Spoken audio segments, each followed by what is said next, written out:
সরস্বতী পুজোর জন্য সবকিছু গুছিয়ে নিচ্ছি, ফল ফুল সবকিছু নিয়ে এসেছি, সবই গুছিয়ে নেবো এবার। আর সরস্বতী পূজার ফলের মধ্যে সবচেয়ে মেন যেটা হলো সেটা হলো কিশোর আলু। আমরা তো কিশোর আলুটাই মেন বলতাম, তবে আমার ঠাকুমা বলতো কি পুজোর আগে কখনোই কুল খেতে দিত না আমাদের। আমরা যদিও ওই গাছের আশেপাশের গাছ থেকে দু একটা পড়তো, খেতে চাইতাম, তখন বলতো এটা খাবি না, এটা খেলে পরীক্ষায় কখনো পাস করতে পারবি না। আমিও সেই মতো আমার খুকিকেও খেতে দিই না। আমরা তো ওই বড় কুলটা তেমন একটা পছন্দ করি না, খুকিও করে না। এই ছোট ছোট বড়ই নিয়ে আসছি আজকে পুজোর জন্য, এটা দিয়ে তারপরেই মানে প্রসাদ খেয়েই তারপরে কুল খাওয়া শুরু হবে। অন্য অন্য ফুলও নিয়ে আসছে, বেলপাতা দুব্বা এগুলো সবই কিনতে পাওয়া যায়, সবই কিনে নিয়ে আসছে। আর ফুল তো নাই, তবে কলিটাই নিয়ে আসছে, এটা দিয়েই হবে, যা পেয়েছে তাই আনছে।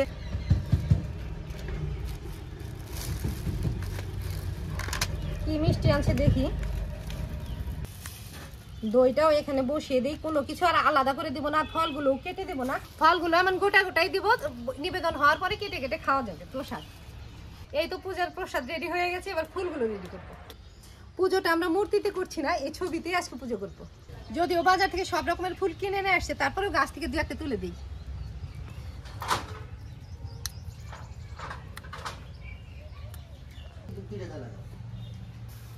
বেলপাতা, দুব্বা, গাঁদা ফুলও আছে, রক্ত গাঁদা ছিল না, রক্ত গাঁদাগুলো তুলে দিলাম।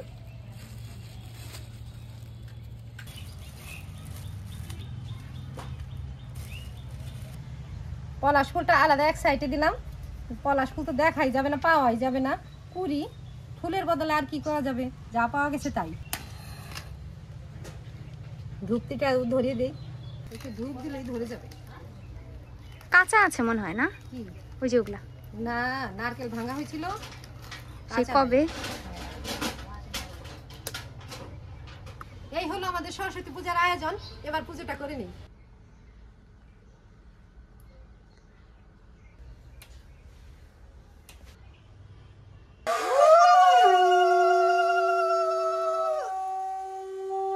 আমাদের নিয়ম অনুযায়ী আমরা সরস্বতী পূজার দিন এই দই খই মেখে খাই, পুজো হয়ে গেছে, এবার দই খইটা মেখে নেব।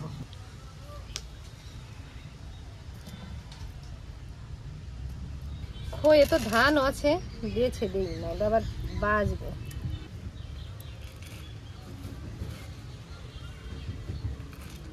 এটা খেজুর গুড় দিয়েও মাখে, আজকে আমি মিষ্টি দিয়ে মাখছি।